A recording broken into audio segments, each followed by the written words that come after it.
we're going to kick it off to our closing keynote, Mary Mooney.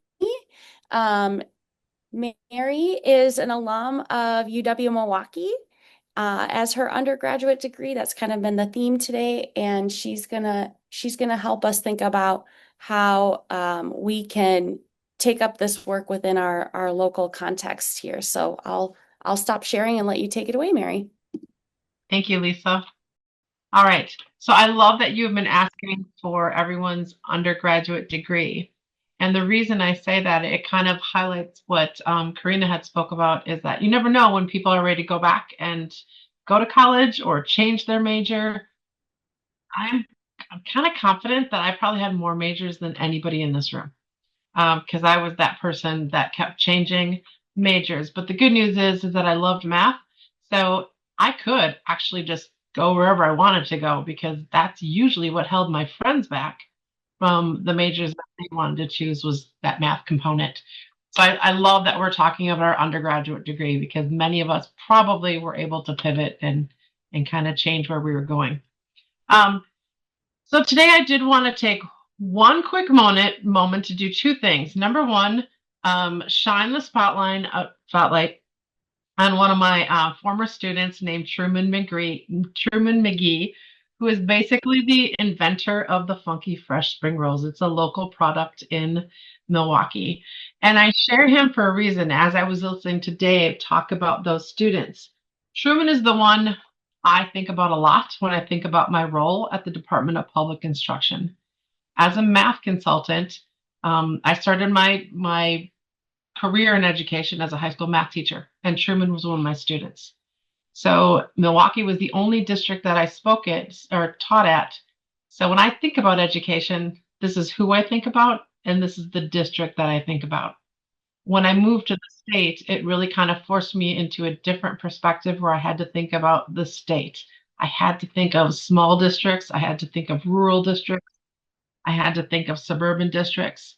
But at the end of the day, Truman, the student, is really what motivates me. So he'll come up, and I'm going to kind of use him with some fictitious stories to kind of illustrate some points as I talk about our state landscape. So one thing, I do have a colleague who is not here today. Her name is Julie Bormet.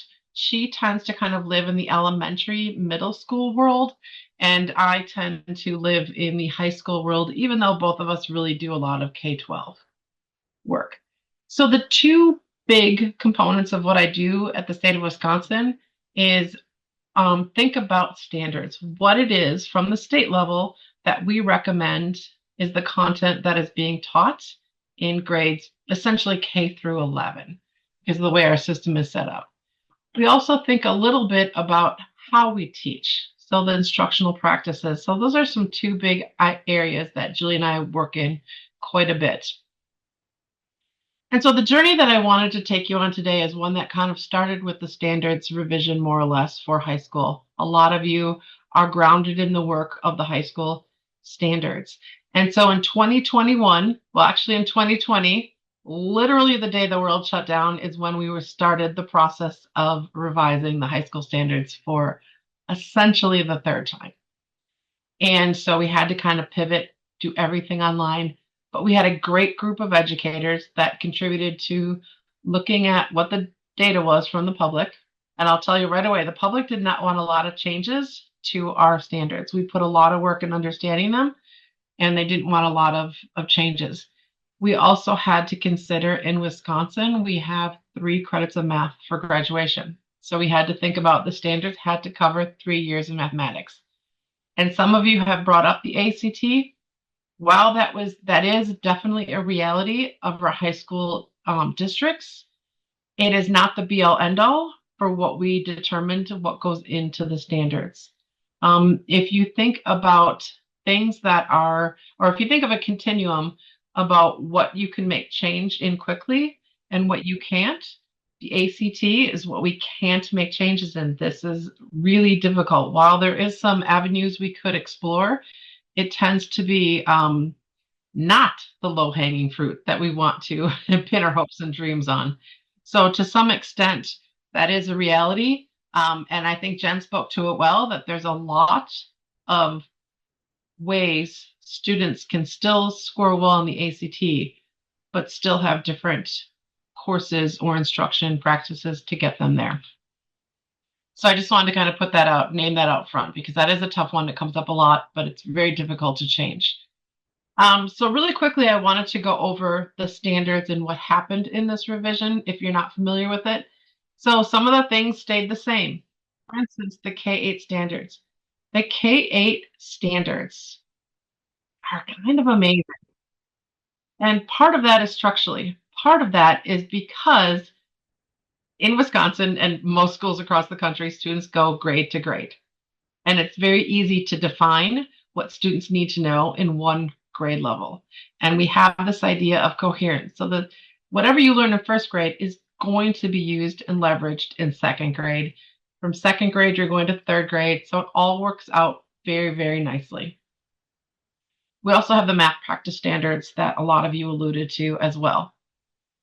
So where the difference comes in high school, since we still had to create standards for 3 credits of math, and by 3 credits of math, I do mean 3 credits of math. It can be any 3 credits of math.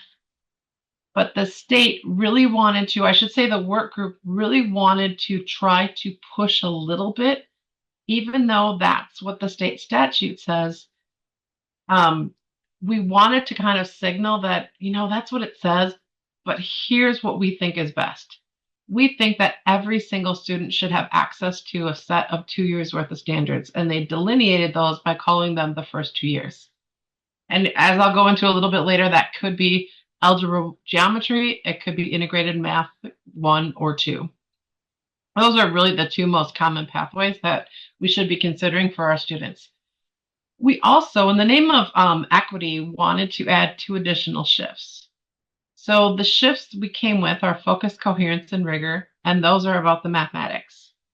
Mathematics that is focused on what's important, mathematics that is connected and makes math make sense, and rigor. So that idea that we attend to concepts, we attend to procedures so that students can solve application problems.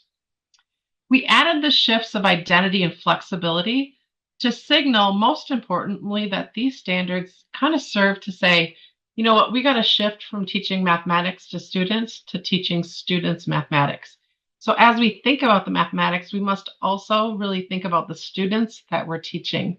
So when I think about the standards and I think about, I'll tell you the funny story about Truman. He posted one time on Facebook, like, why do we have to use the Pythagorean theorem? At that point, he was out of high school for 10 years. Like, why did we have to learn that? I was like, oh, Truman. So I ran into him coincidentally at the grocery store. So I had to go have a conversation. Why did we teach the Pythagorean theorem? I had to think of the Pythagorean theorem in terms of what makes sense for students, not what it is, but how does that make sense to students? But then there were minimal changes in content. So good, bad, or ugly, that can be something that we still have to wrestle with is, did we make the right changes in the content? So those were the changes. And this is from, honestly, it's from the Common Core State Standards. This particular, I wanted to show this because this came up in quite a few conversations. K-8, not only is it a fantastic set of standards, it actually goes somewhere. It goes to algebra. Everything that is done in K-8 really helps build all the knowledge that students need to go into that first year of high school, which is typically, I'm just going to say algebra, but it could be integrated math 1. One change that you'll see here is that we have mathematical modeling all the way at the bottom. So Wisconsin said, you know what, high school's got modeling. Why don't we also see what mathematical modeling looks like in K-8 as a way to kind of bridge that from K-8 to high school. So there's a lot of important work that is done in K-8, a lot. Probably most of the work of the conceptual understanding is really done in middle school. And so sometimes what can be tricky about high school is that our standards don't tell us what was learned before. We have to go look to see what was learned, whether that's in our materials, whether that's professional learning we get from there somewhere. We have to go back and learn what it means to know elementary and middle school math. And as some of you also alluded to, we do have some endorsements from some organizations around the state that do a lot of heavy lifting when it comes to that content knowledge. Um, it's not a big surprise that any pre-service program is not going to get teachers completely prepared for the classroom. There's so many ways that we need to continue our professional learning. And so we rely on our professional organizations, we rely on the universities to kind of help fill in those gaps as we go along. And I'm not going to touch, this was already brought up and we had time to read it, the college readiness statement.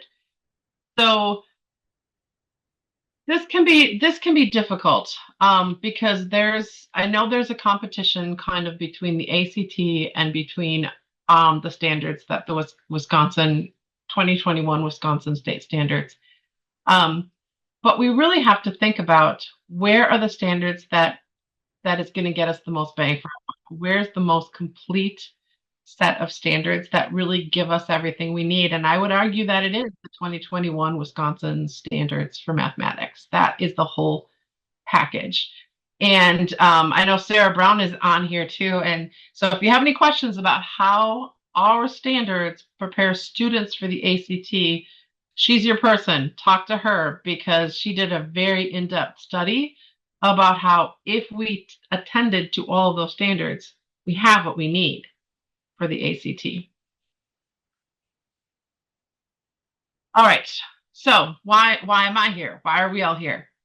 So in Wisconsin, and in fact, I forgot to tell you the other part that I do.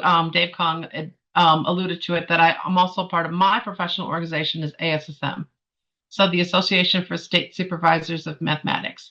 And that affords me with an amazing opportunity to learn about firsthand what's going on in other states. And if there's, and I'm currently the president-elect of that organization.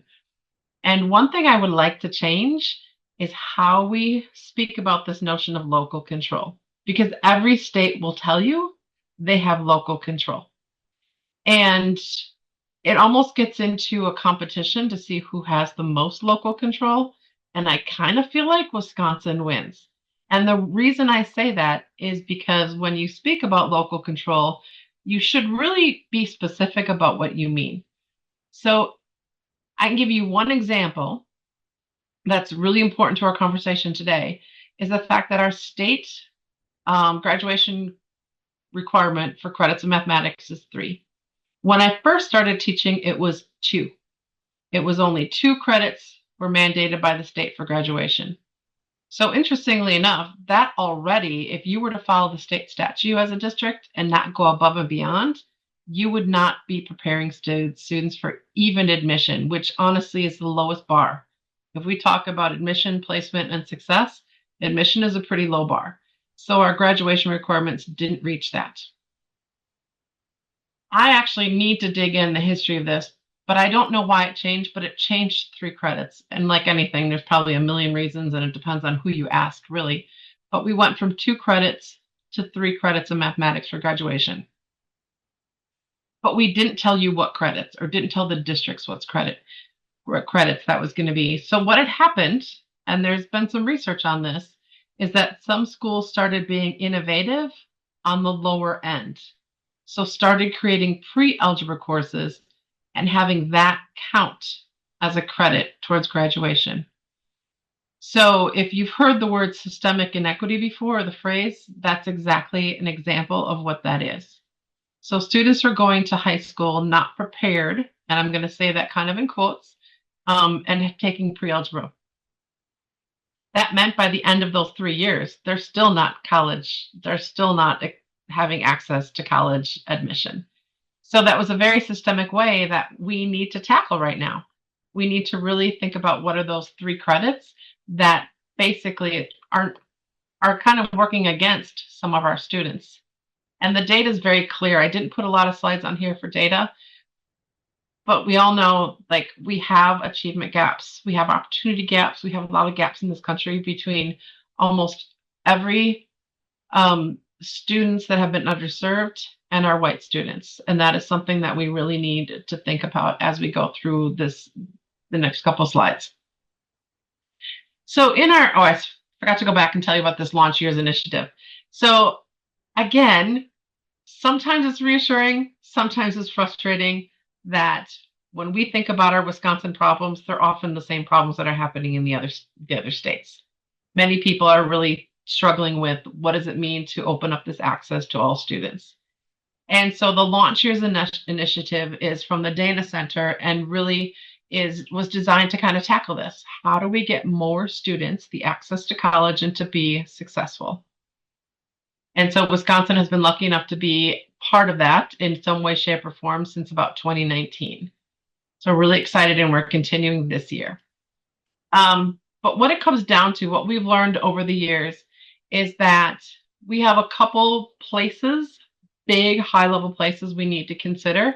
The one is what happens in the first 2 years.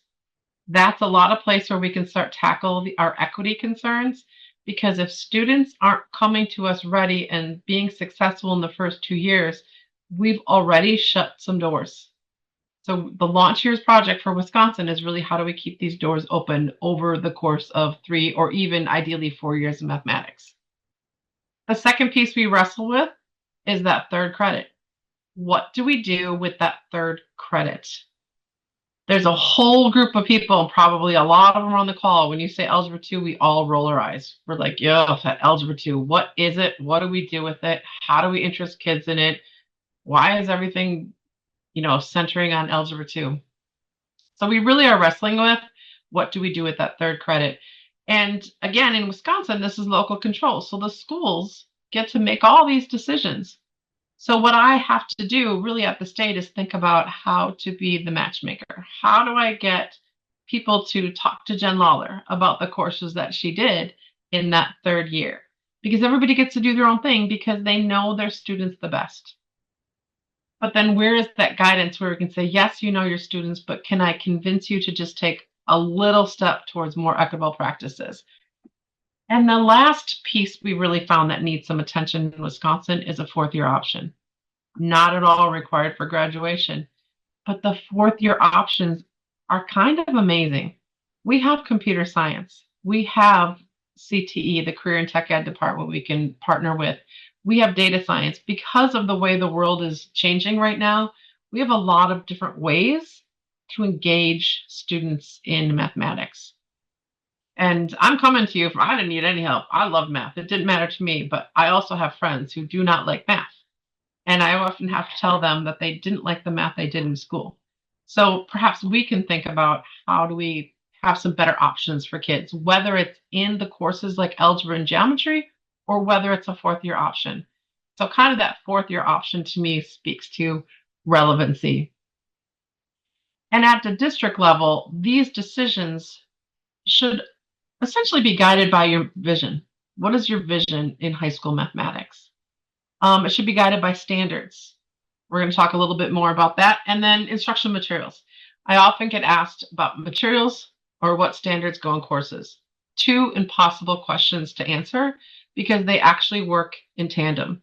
If you have a great vision and you love your materials, but it doesn't cover all the standards, I'm not going to say throw the book out. Like, that doesn't make any sense, right? So there's got to be this give and take between those last two bullet points.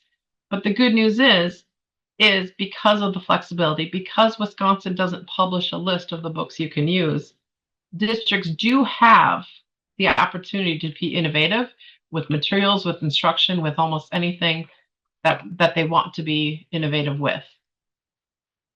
So this is the part that I wish Jessie was still on the call, but I know she couldn't stay on the whole time. So one of the very first things we wrestled with at the launch years, in the launch years work, is that it's really hard to get data in Wisconsin. It's really, really hard. One of our biggest concerns is that the courses are not coded in ways that are helpful for us to really look at what's going on with the state level. So really briefly, I just want to say, this is where we're thinking. We would like every student, this is going to be our recommendation, every student really needs to be in an algebra and geometry course in their first 2 years. I'm going to put acceleration off to the side because that could be another 17 sessions that we're not going to talk about right now. So we're really just thinking about our students who are in algebra. Because right now, I'll be honest, I'm looking at some preliminary data, and we have over 30% of our students are in a pre-algebra class in ninth grade.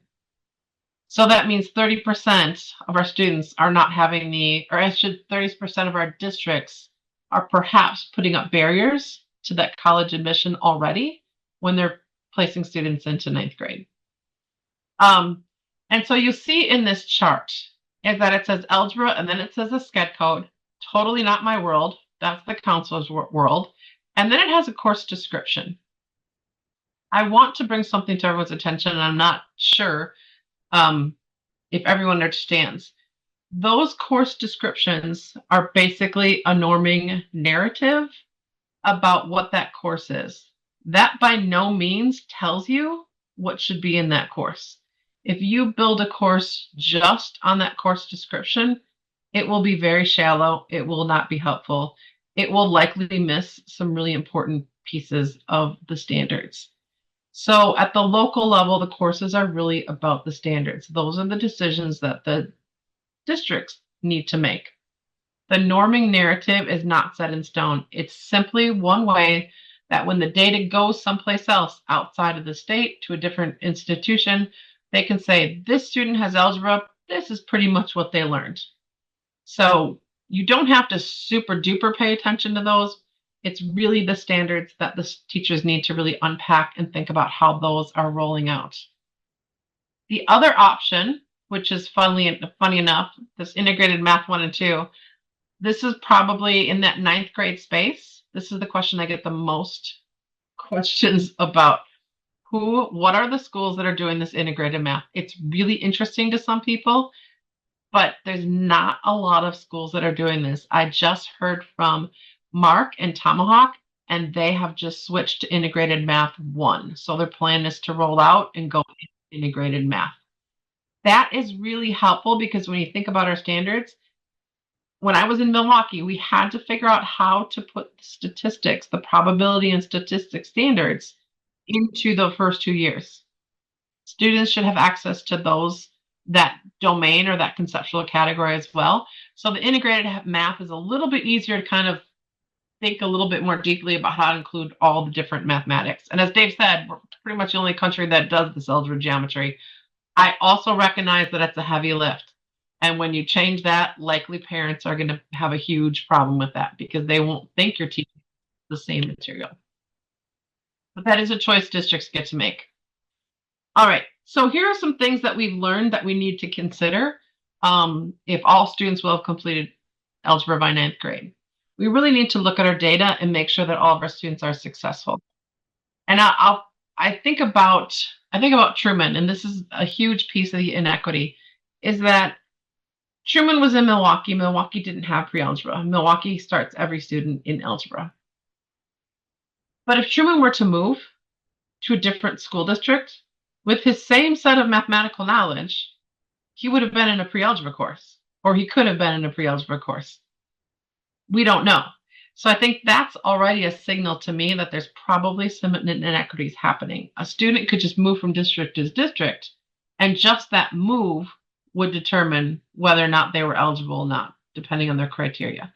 So that is problematic to me. I think the instructional vision of mathematics is really important.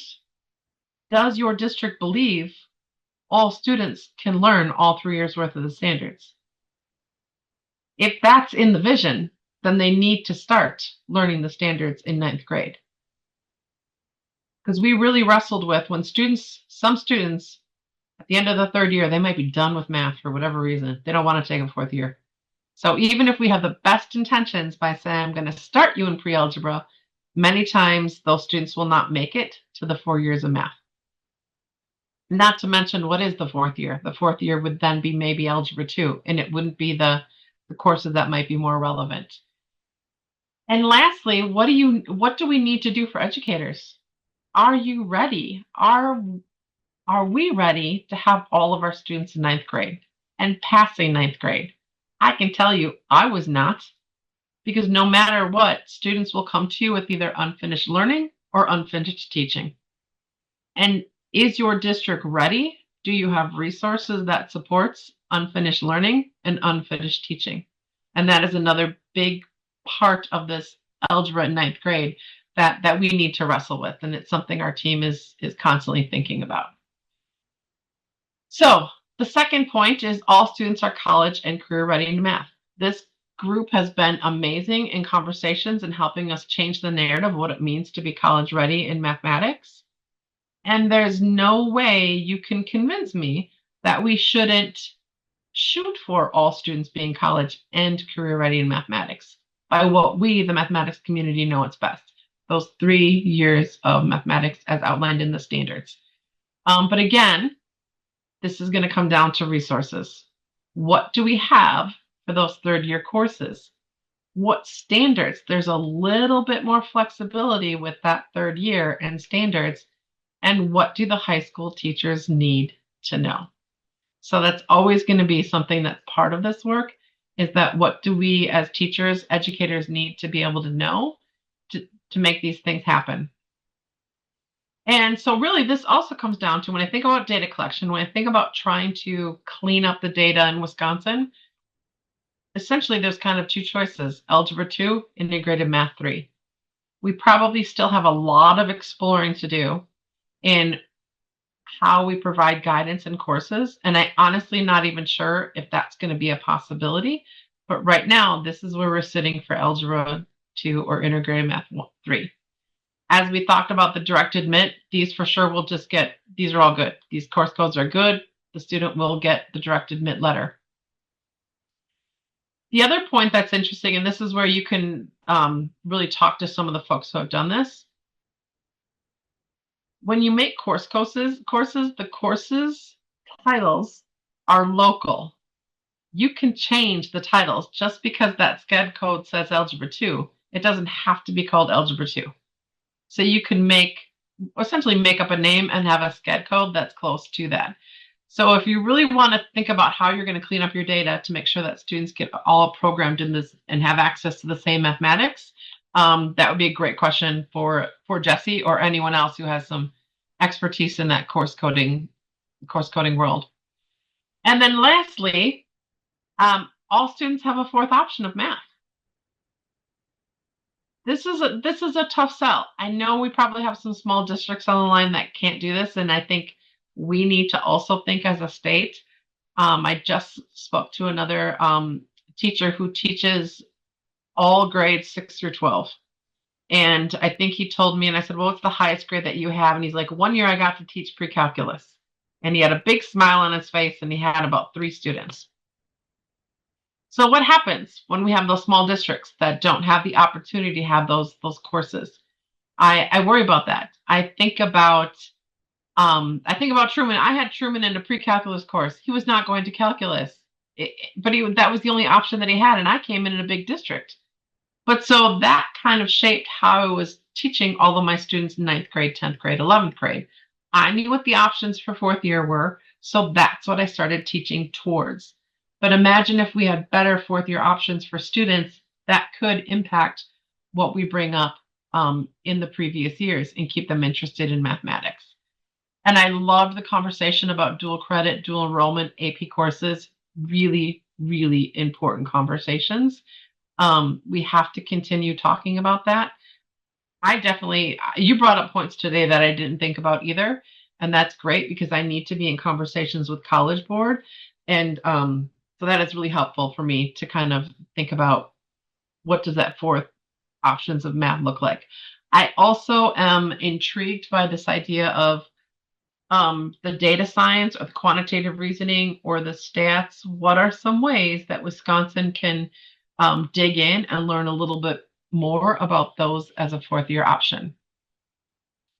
The Launch Years Initiative. So our small team this year gets to spend time with other teams across the country.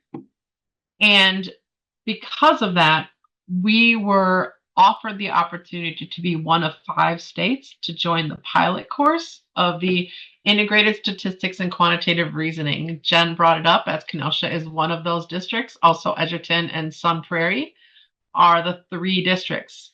So it was a very short application process. We did our best to kind of generate some interest. But we got it down to three. But the plan is always to add more. So we are currently talking about getting that number up. So this course hasn't really started. It's going to start. They're building the course, they're developing the course, they're testing some things, and it's going to start next year. But then the following year, they want to add some more districts. So if you're interested, send me an email or put your name in the chat, and I can get you on the kind of a preliminary list, because we want this course to be a viable option for the fourth year. I think each of those districts are trying something slightly different. Because districts have that flexibility to do that, it's really nice that we're going to have a couple different models of what that could look like in your school.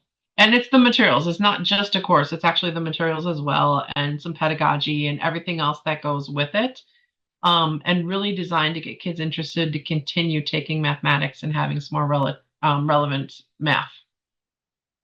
So in the chat, I'm going to take a little break because I know there's things coming in. So maybe there's things I want to read. But where is your interest and passion? So just out of those three spots, success in algebra by ninth grade, third year courses, fourth year options, where is your interest at this point? You just throw it in the chat.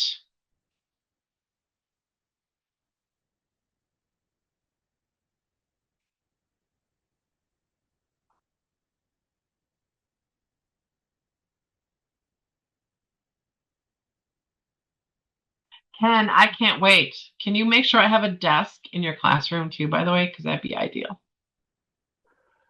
I was just going to throw you in one of the tables when I have them working groups. You can just join in.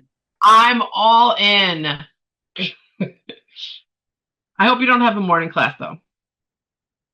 Might be a little bit of a drive. And Kyle, I will add your name. Thank you for that. Oh, see, look at all the interest already. Yeah, yep. I love that we're kind of all over the place with this, because those are your people. Those are your people. Take a look in the chat, look at their names. Those are your people that you kind of know who you want to work with. Because I'll tell you, if we try to change too much at one time, we're not going to change anything. So all of these options require a lot of work, a lot of changing mindsets, a lot of changing structures. So I would suggest that we kind of think about, like, where do we really want to throw all of our weight? Yes, Alyssa, Les. That's going to be interesting. I can't wait. Get on that list, because we want to generate some interest for more courses. So I just want to remind you again, because I think Samson had brought this up in the chat, that we have the standards. The math part, I don't know. It's relatively easy to talk about content. What gets difficult is when you lay in instruction practices, and when you lay in when you kind of lay in the assessment work as well. Then it gets to be the art of teaching, and where our expertise really is. How do we put these all together so that students not only leave our schools being confident in whatever path they can take, but that they're not one of the students that say, I hated math, or I didn't know, I didn't get what math was, or I wasn't good at it. So we really need to think about, what do we need to do to kind of move from teaching mathematics to students to teaching students mathematics. The teaching mathematics is still there. So we have some resources too. We have some instructional practice guides, and we do have some more resources coming out on that end moving forward. The instruction practices, I just want to say, kind of bring together this idea of the Wisconsin model for culturally responsive teaching. So that basically tells us we all come into this world. We're all walking about this world with biases and with all sorts of different ways we look at the world. And sometimes that can impact how we teach. So the culturally responsive teaching wheel helps us give a kind of a roadmap about where we might want to make some changes, so that we kind of are really recognizing our students and seeing our students and doing everything that we can to really make sure that they succeed. And then paired with that is the 8 effective teaching practices from NCTM. So together, those two really kind of form this instructional practice guide to help us think about how we teach the content. And I wanted to just kind of leave you with two more things. I want you to stay connected. So we have a number of ways to be connected. The math Ed Mather's newsletter once a month. That's a one-way communication. We also are starting Wise Learn groups as kind of a two-way communication. And those links I saw all in the note catcher guide. So thank you. And someone had already said, how do we start the conversations? We need to start talking. And my email address is there that you can reach out if you have any questions or if you want to be on that list for the ISQR course. And then lastly, I want to go to this. I want you to put in your chat, who is your student? Truman is mine. Truman, I had him in pre-calculus. I don't know. I was teaching him polynomial division. I was teaching him synthetic division. And he was a sheet metal worker, and then he was a personal trainer, and now he invented Funky Fresh spring rolls, and he's an entrepreneur. And I taught him pre-calculus. I can't even imagine if I could go back and change some things, I would. So yes, Rachel, Moses, Cody, Rebecca, James, Wyatt. Yes, keep all Santiago, keep all those names in mind because we need to make changes for them. So with that being said, turning it back to you, Lisa. Awesome. Thank you, Mary.